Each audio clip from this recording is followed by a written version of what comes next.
Ya. ¿Qué tal? ¿Qué tal? Muy buenas tardes. Qué bueno que nos acompaña en este ya 4 de diciembre de este año tan atípico, tan complicado que fue el 2020. El año de la pandemia que los que logren sobrevivirla pues lo van a recordar siempre. Tanto aquí como en Tijuana no hay camas en los hospitales privados para COVID. Y no es que yo lo quiera asustar, pero Hospital General de Tijuana es muy difícil, está saturado. Y aquí el de Mexicali, pues yo creo que está por las mismas, ¿no es así? Sí es. Entonces, tenemos que cuidarnos mucho, seguir todas estas medidas de la sana distancia, de lavado de manos, de utilizar el cubrebocas, porque este virus se ha demostrado que es, como se dijo desde el principio, contagioso, muy contagioso y letal. Más de 107,000, quizás hoy alcancemos los 108,000 fallecimientos oficiales. Extraoficialmente se habla de más de 160,000 fallecimientos en México. No es una pandemia que le haya caído como anillo al dedo a nadie. Después de hablar de estos 108,000 muertos oficiales, más de 1,000,000 de contagios es tremendo. Y esta pandemia, pues no solo ha afectado la salud, la convivencia y la vida de muchas familias mexicanas, de millones de familias. Ayer hablábamos de la salud mental, pero hay otra epidemia que también ya habíamos hablado de ella, que tiene que ver con la pérdida del cierre de empresas. El INEGI dio a conocer hoy cuántas empresas se han cerrado, pequeñas, pequeñas y medianas empresas, las que se llaman las MIPYMES, que son la columna vertebral de cualquier economía, de la economía europea, de la economía española, de la economía francesa, de los pequeños cafés, de los pequeños lugares, de los pequeños bares o boliches, los que prestan su servicio, estéticas, planchadurías. Todos esos pequeños negocios son los que más dan empleo en el mundo. Son las micro, pequeñas y medianas empresas. Es lo que debería de apoyarse. El empresariado mexicano es un empresariado gatopardista. No cree en el presidente López Obrador y de plano, y con esta salida de Alfonso Romo, ayer mucho menos. Le juegan al tío Lolo. Entre los dos se venden simulacros. Sí, vamos a invertir 200,000 millones, sí, vamos a hacer esto, vamos a hacer lo otro. A la hora de la hora no hay nada de eso. No hay nada de eso. Entonces, ¿cuál es la salida? ¿Dónde es donde más empleo se genera? Pues en la micro, pequeña y mediana empresa. Eso es a donde, con todo respeto, debe haber volteado el presidente de la República. Pues hoy, por desgracia, el INEGI da una muy mala noticia. Cerraron más de 1,000,000, para siempre, 1,000,000 de micro, pequeñas y medianas empresas. ¿Y qué significa esto con esos cierres? Pues que se quedaron sin empleo más de 3,085,000 mexicanos.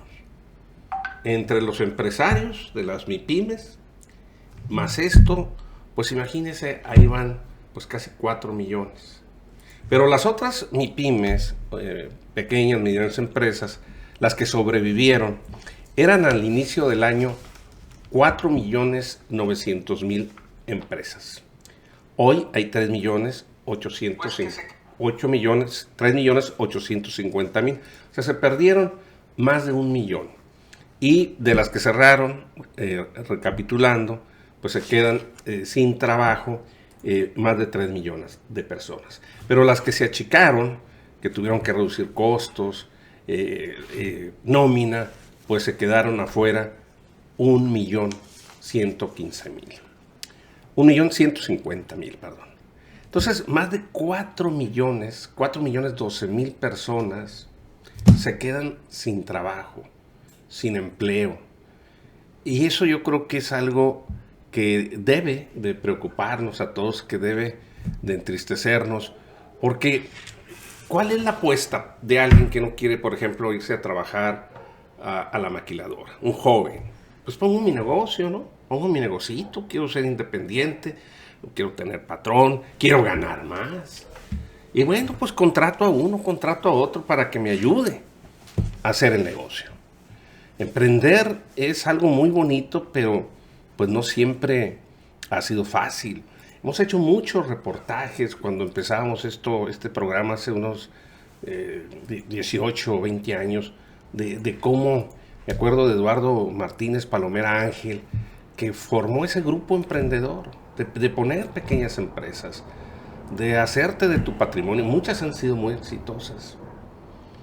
Desde luego que se necesita pues capacitación, hacer tu plan de negocios o business plan, como le llaman los estadounidenses. Pero imagínense lo triste de saber que por la falta de apoyos fiscales, que que no pudieron pagar un crédito, que porque no le pudieron pagar los proveedores, cierren más de 1 millón de micro, pequeñas y medianas empresas. Y yo creo que eso es a donde debió haber volteado el presidente. Porque muchos de esos pequeños y medianos empresarios, cansados de lo que él llama la corrupción, las trabas gubernamentales, pues desde luego que votaron por López Obrador. Muchos de estos que están desempleados votaron por él. Y no va a alcanzar el dinero para los apoyos sociales, porque pues si de estos cuántos usted cree, de esos que se quedaron sin trabajo, van a caer en la pobreza. Van a necesitar pues la despensa, van a necesitar el apoyo, la beca. Pues si le gusta, ¿qué? 3 millones. De estos 4 millones, ¿qué van a hacer? Eso es lo delicado de la otra parte de la pandemia, que también ya lo habíamos visto. Lo hemos platicado aquí mucho con nuestro amigo Miki Torres de la Canirac desde hace 3-4 meses, desde mayo. La urgencia de abrir porque muchos se estaban quedando sin trabajo. ¿Qué dijo el presidente hoy de esta triste realidad oficial? Son datos oficiales del INEGI, del Instituto Nacional de Geografía y Estadística del país. Pues que él tiene otros datos. Hemos informado de cómo vamos recuperándonos poco a poco. Lo dije en el informe. En abril, pues cayó la economía, mayo, junio, julio, y empezamos la recuperación a partir de agosto y vamos avanzando. Hay que ver el dato del INEGI, a qué mes se refiere. No, porque yo tengo información de que no se nos ha caído el consumo, de que estamos recuperando los empleos,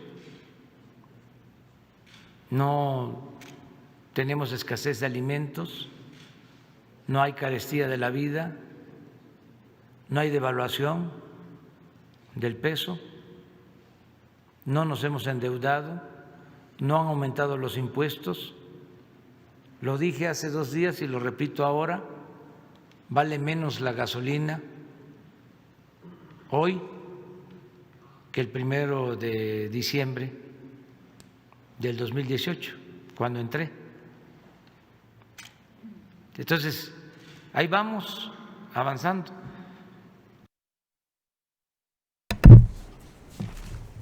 Bueno, pues eso es lo que dice el presidente. ¿Qué dirán 1 millón de micro, pequeños y medianos empresarios y todos los trabajadores que están sin empleo?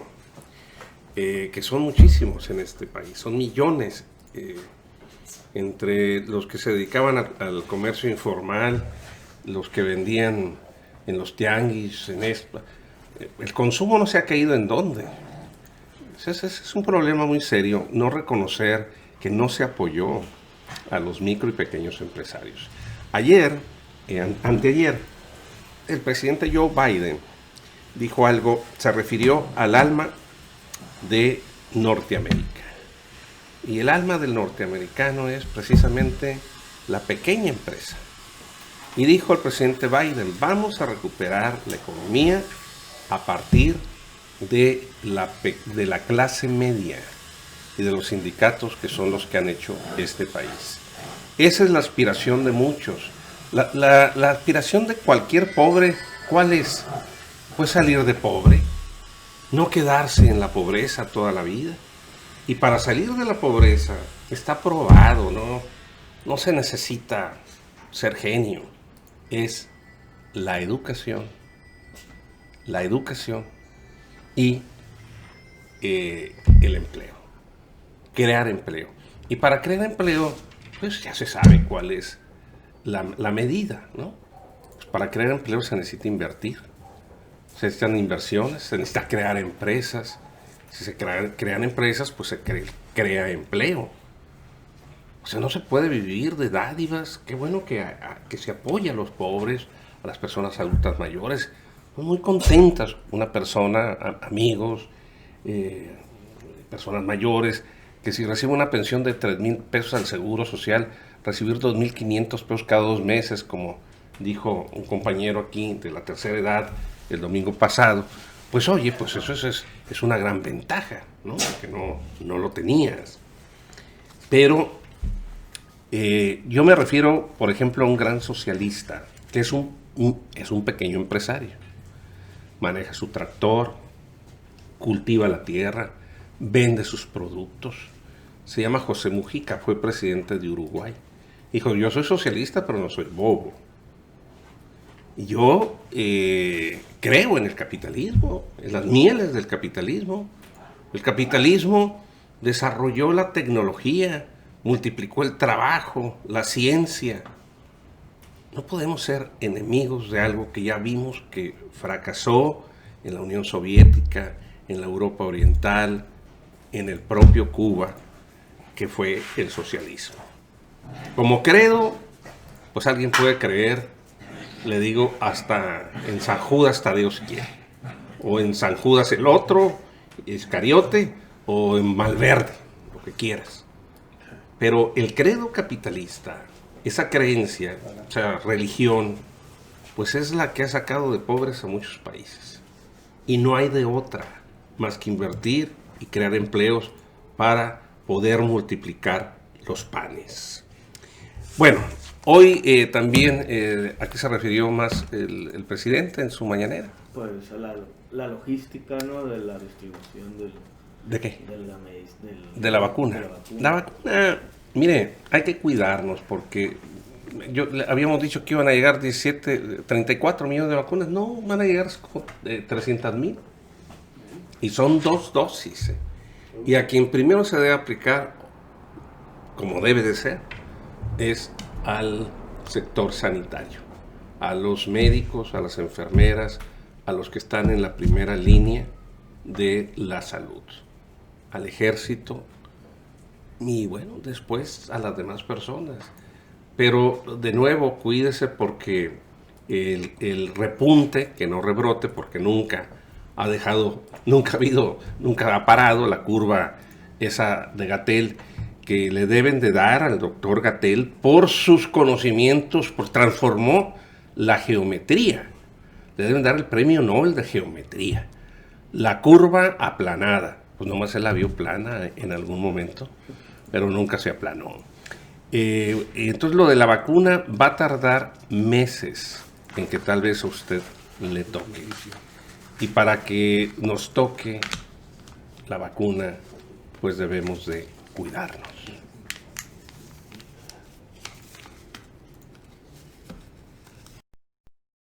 Sí, el ejército y la marina estamos ya definiendo toda la operación. El martes les van a informar tanto el secretario de Salud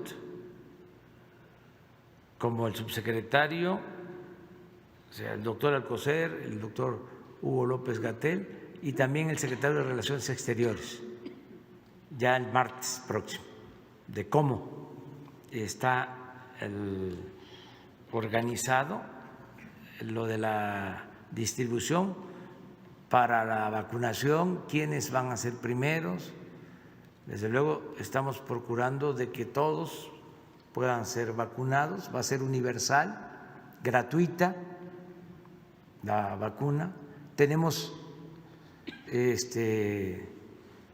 disponible el presupuesto, contamos ya con 20,000 millones de pesos para este propósito, pero lo que se requiera, tenemos los recursos. Nada más es que se apruebe, que se cumpla con las medidas de sanidad básicas y a vacunar.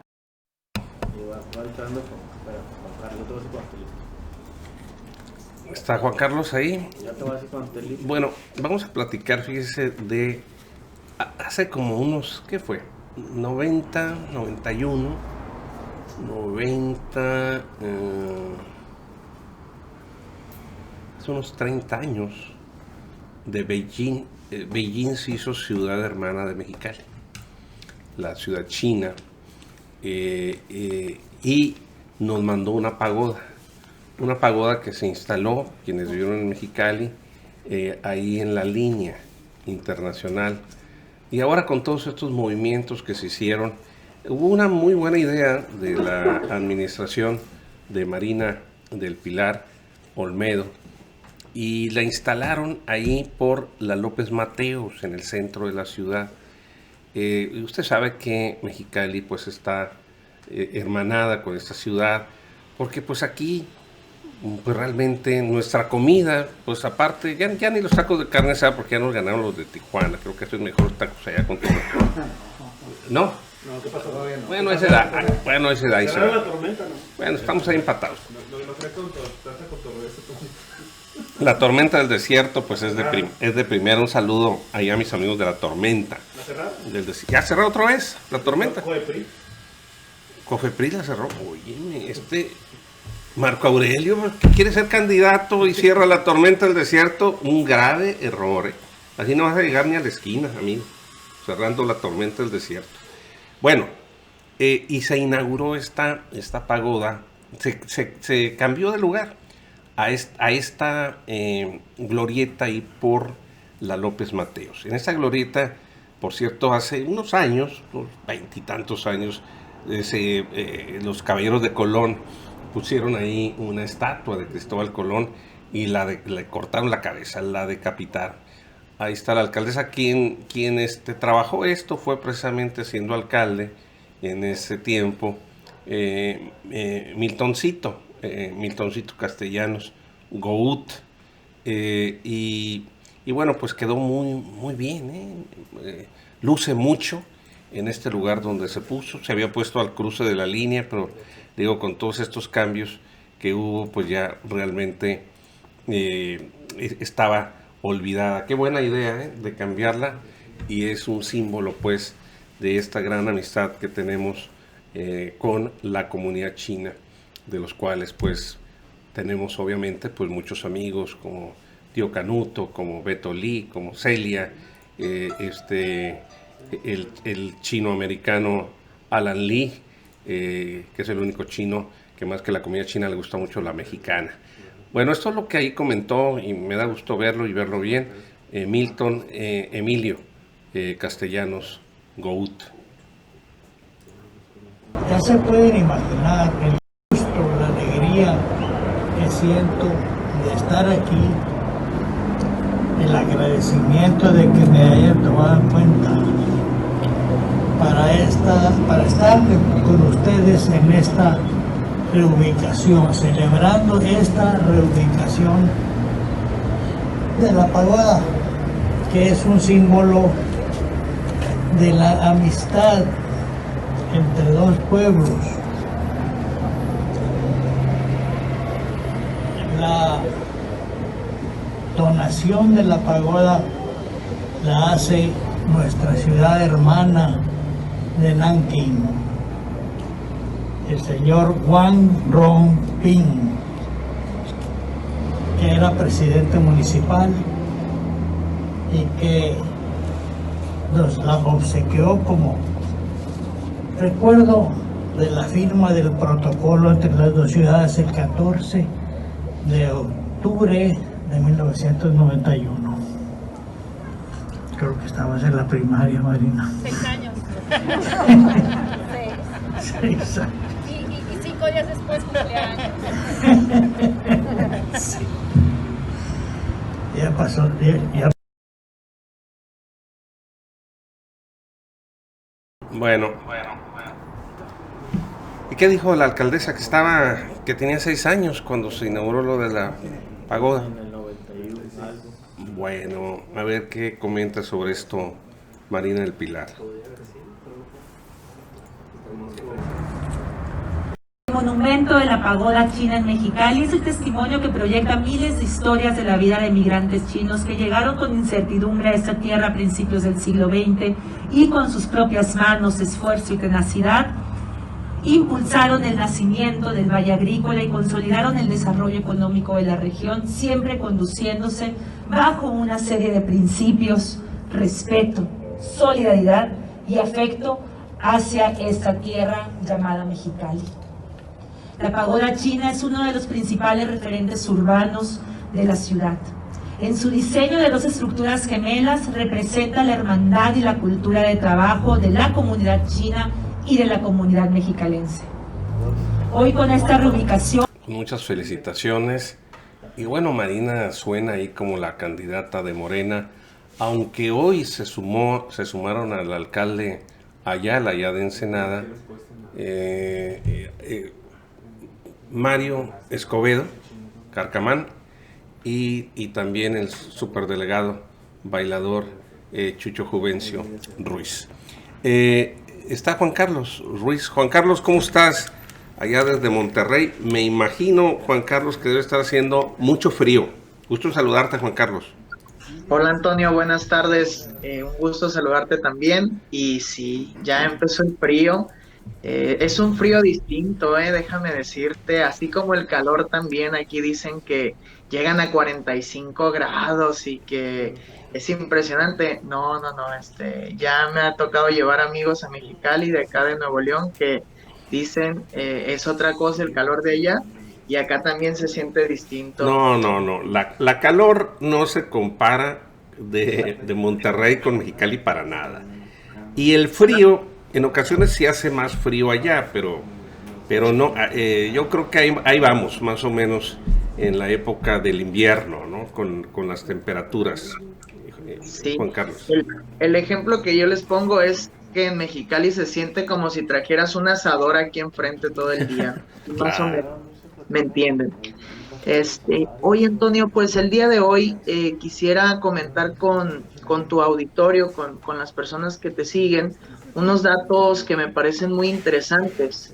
Fíjate que hace exactamente un mes, el 1 de noviembre, yo comentaba aquí en tu espacio que a nivel nacional, en el tema del coronavirus, había 31 hospitales a nivel nacional, de acuerdo a los otros datos, ¿no? O sea, los datos del gobierno federal, había 31 hospitales al 100% de ocupación con ventiladores.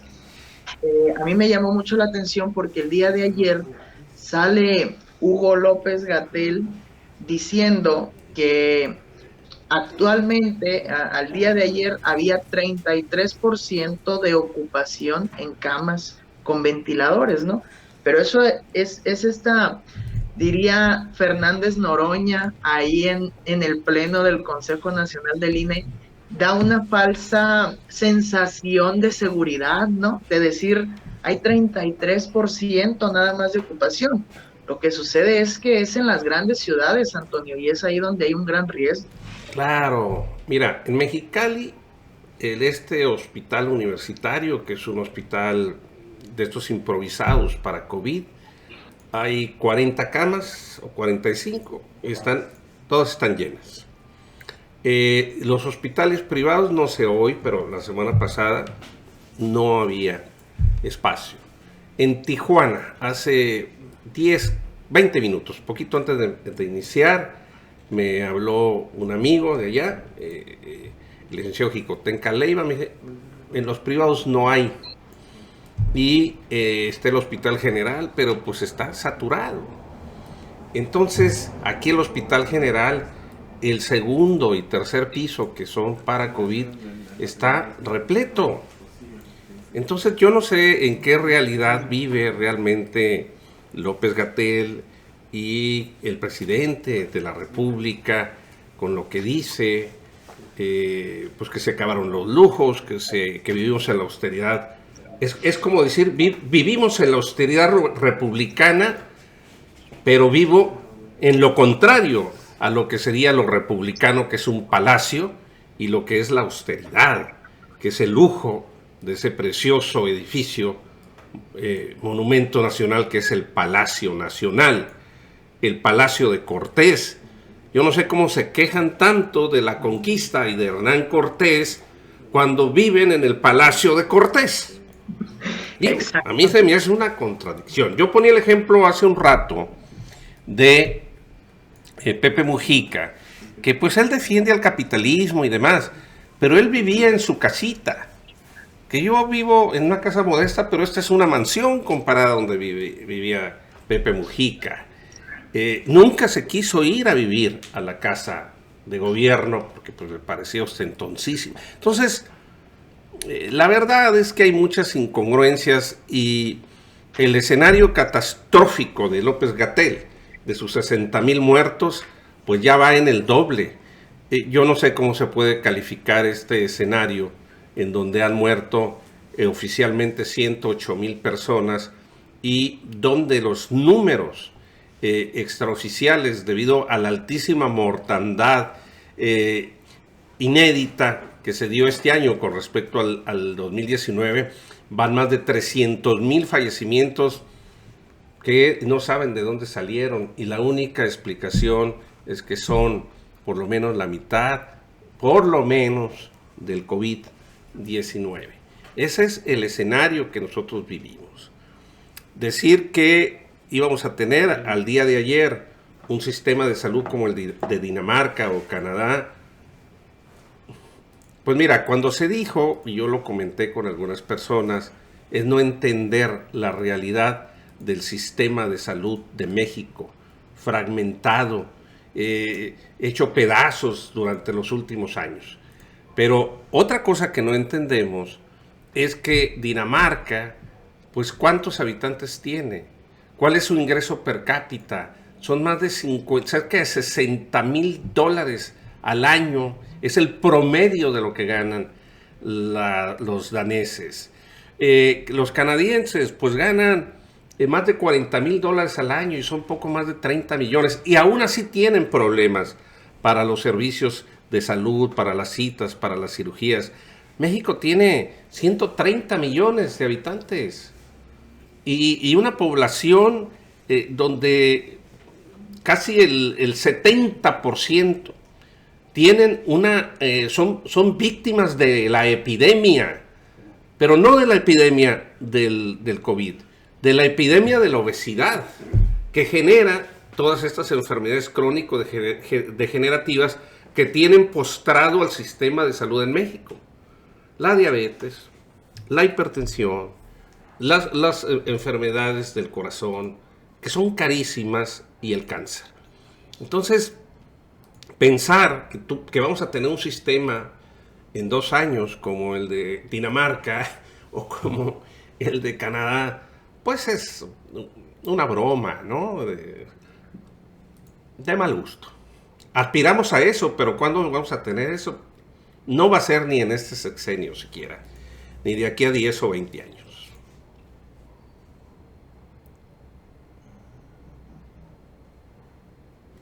Pues sí, pero es una demagogia que prometes algo y se llega el tiempo y no lo cumples. Es como decir, vendimos el avión en el informe. Pues ¿cuánto se vendió? Ahí está el avión. Digo, en fin, pero mira, a mí lo que me dolió hoy fue mucho esto de que se han perdido, porque esto afecta obviamente a los particulares, a los emprendedores, a jóvenes, se nos fue, a jóvenes como Juan Carlos, que es un emprendedor, que pone su negocito y demás. Bueno, esos son precisamente los datos, le digo, de por qué empecé, ahí lo está diciendo Juan Carlos, el grave problema que se tiene con este manejo de la pandemia, del COVID. Debemos esperar, como dijo ayer el doctor Héctor Rivera, pues que llegue la vacuna.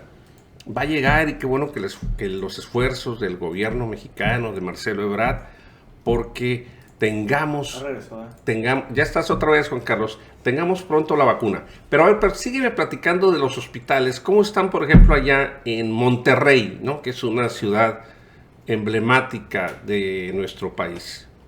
Mira, Antonio, precisamente te quería comentar del caso de Nuevo León. Bueno, nuestros hospitales están al tope, pero aquí sí, y creo yo que esa ha sido la situación a nivel nacional, se intentó mantener los negocios abiertos, no afectar la economía, ¿no? Sin embargo, el día de hoy ya el gobierno del estado determinó implementar medidas drásticas. Se vuelven a cerrar todos los negocios no esenciales para el fin de semana, y entre semana van a poder estar trabajando de 5 de la mañana a 10 de la noche. Antonio, ¿qué son los no esenciales allá en Nuevo León? Pues mira, los no esenciales entran en esta parte de los restaurantes, billares, cantinas, bares, carreras de caballos, antros, centros comerciales, sobre ruedas, mueblerías, guarderías. Es decir, estos negocios que precisamente estás tú comentando, que el INEGI acaba de reportar que fueron más de 1 millón que cerraron, bueno, en Nuevo León de nueva cuenta se van a ver afectados por estas medidas. Sin embargo, te comento que el día de hoy, por ejemplo, en Nuevo León hubo 805 nuevos casos confirmados y 35 decesos. Aquí en Nuevo León llevamos 5,658 fallecimientos por este virus, Antonio. Pues más o menos por ahí andamos aquí en Baja California. No sé, el Antrax no se ha reportado, pero por ahí vamos. Juan Carlos, qué gusto saludarte, la verdad, y qué bueno que estés bien allá, y que tú eres joven, muy sano, pero hay que cuidarse, mi querido Juan Carlos. Claro que sí, Antonio, y seguiremos ahí en un abrazo, Juan Carlos, gracias. Gracias a Juan Carlos Ruiz. Juan Carlos, trabajamos juntos en el programa de Consentido, lo llevó el comunista, y lo llevó porque era un jovencito que leía cada mes un libro y lo iba a comentar allá al programa, y recomendaba el libro y decía por qué lo recomendaba. Trabajaba en la librería del comunista, que pues no sabemos si ya cerró o no cerró, pero son de todos estos negocios que se han visto afectados, que dan empleo. Bueno, yo creo que la librería del comunista, no sé, Norma Bustamante me lo puede, pero sí le daban a cerca de 70 personas, cerca de 100 en todas sus librerías, empleo, trabajo. Tenemos llamadas. Mensajes. A ver, viene la lectura con un acento pakistaní. Bien dicho. Bromas. Ok, Luis Humberto Mendoza Garcilaso dice: bien dicho. Bromas de mal gusto que calan en la inteligencia de los que trabajamos en MOS día a día y que se ríe él cada mañana. Pues ese es el asunto, de que muchos hay que ganarse la vida, ahora sí, con el sudor de la frente, debido al pecado original, cuando nos corrieron del paraíso. Patricia Hall. Un saludo, maestro Mendoza, allá en Ensenada. A ver si nos conectamos para ver pues cómo vamos con este asunto de los sismos, de los temblores, que no debemos nunca de olvidarnos que vivimos pues en una zona sísmica. El peligro no se puede disminuir, pero los riesgos sí, si se toman las debidas precauciones. Pakistán. Patricia Jal Pantoja, tienes toda la razón, somos un pueblo enfermo, pobre y con un sector salud muy lastimado. Está muy lastimado el sector salud, claro que sí.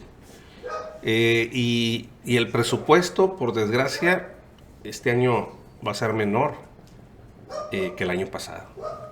Esa es una realidad.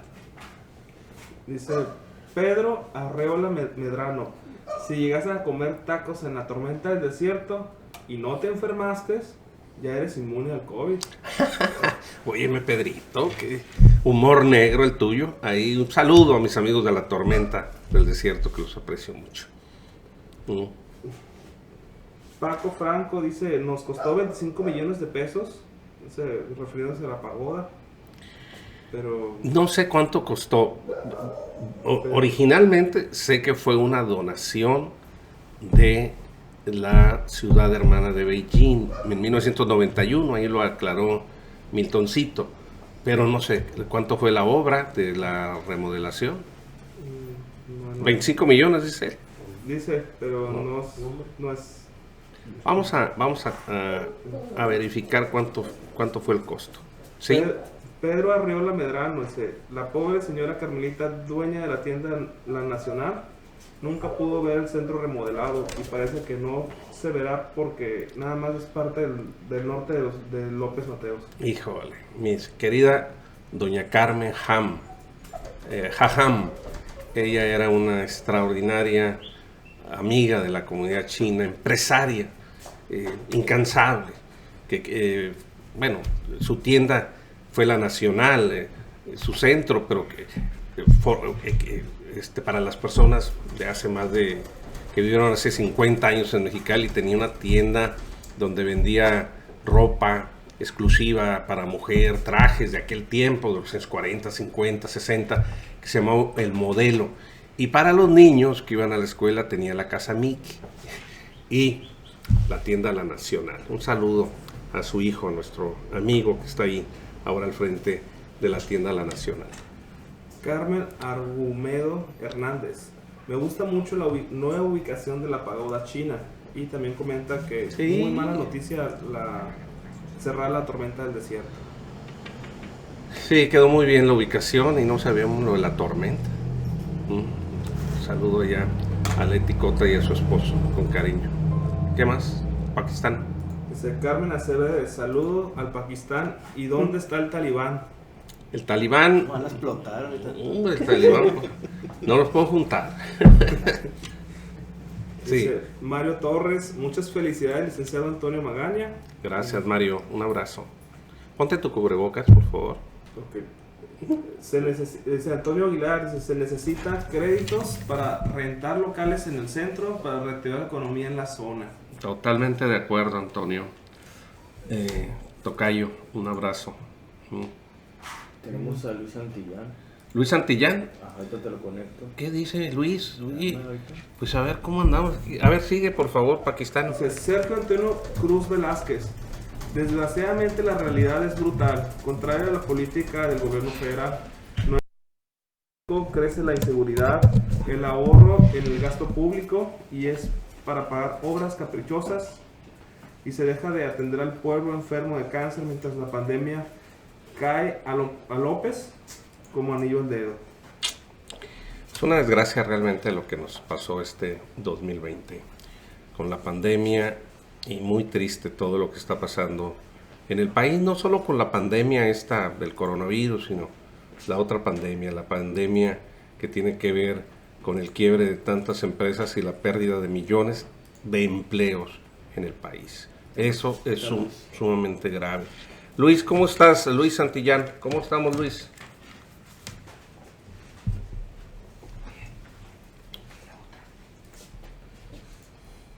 Tuvimos del COVID, 16,507 casos positivos en Valle Imperial, 16,507 casos positivos y 26.347 en Baja California, con 166 entubados ya. Hace unos momentos, prácticamente hace unos minutos, 2-3 minutos, acaba de terminar los datos de el secretario de Salud, Alonso Pérez Rico, y comentaba que, pues bueno, ya lo que la unidad de la Universidad Autónoma de Baja California, que estaba a un costado del hospital, hace unas semanas estaba vacía, y ahora tiene 40 pacientes y le quedan 10 camas disponibles. Y pues bueno, en Valle Imperial 358 defunciones y 92.596 PCRs aplicadas, ¿no? Prácticamente pues el doble, ¿no?, de lo que se ha aplicado aquí en Baja California en todo el estado. Es un problema pues eso de la prueba, o la tienes que pagar en los laboratorios, ¿no? Cuesta 3,000 pesos en algunos. En fin, pues triste la situación, pero sí va al alza, ¿no, Luis? Sí, no, claro. De hecho, en Tijuana, las defunciones, desde las 4.326 defunciones en el estado, son 1.798 de Mexicali y 1.845 en Tijuana. Prácticamente, pues ya nos arrebasaron con prácticamente 100 muertes, siendo que estaba muy por abajo de Mexicali. Creo que ahí es el tema en Tijuana, y que se ha dado este repunte, pero sobre todo en este lado de la frontera. Terrible. Muchas gracias, Luis. Un abrazo. Un abrazo, Toño. Gusto saludar. Un abrazo a Luis, que qué bueno que se recuperó del COVID. Pero fíjese, siendo Nuevo León un estado con mucha más población, tiene casi los mismos fallecidos por COVID que Baja California. Por eso tenemos que cuidarnos mucho, más en esta etapa, esperar estos 2-3 meses a que nos llegue o que nos pongan la vacuna. Y bueno, hay que tener fe en eso, esperanza de que pronto vamos a protegernos por lo menos un poco más con la vacuna. Pakistán. Toño, el último mensaje de Rafael Contreras. Dice Andrés Manuel que tiene otros datos muy diferentes al INEGI. Es más fácil negar la realidad que ponerse a trabajar. El actual gobierno, para salir de la crisis, con todo respeto, saludos. A ver, pues sí, pues claro. A ver, ¿cuál es la institución, la dependencia del gobierno que maneja la estadística, los datos en este país oficiales? Pues es el INEGI. Entonces, lo está mintiendo el INEGI si el presidente tiene otros datos, pero la verdad es que todo esto que tiene que ver con el desempleo es algo doloroso, porque muchas personas no tienen que llevar de comer a sus casas, no tienen trabajo, no tienen empleo, no tienen ingresos, y más en estas fechas, ¿no? En esta Navidad, que como le dije a mi amigo el doctor Solares y a la tremenda doctora Edna Méndez, vamos a pasar una Navidad triste. Y esto lo comentamos ya por el mes de marzo. Y por desgracia, ojalá la lengua se me hubiera hecho chicharrón y el ombligo timbre eléctrico. Pero pues así fue. Chabacano con piña, ¿qué tenemos? Ya nos vamos. Muchas gracias. Gracias por estar con nosotros. Y aquí lo esperamos mañana viernes.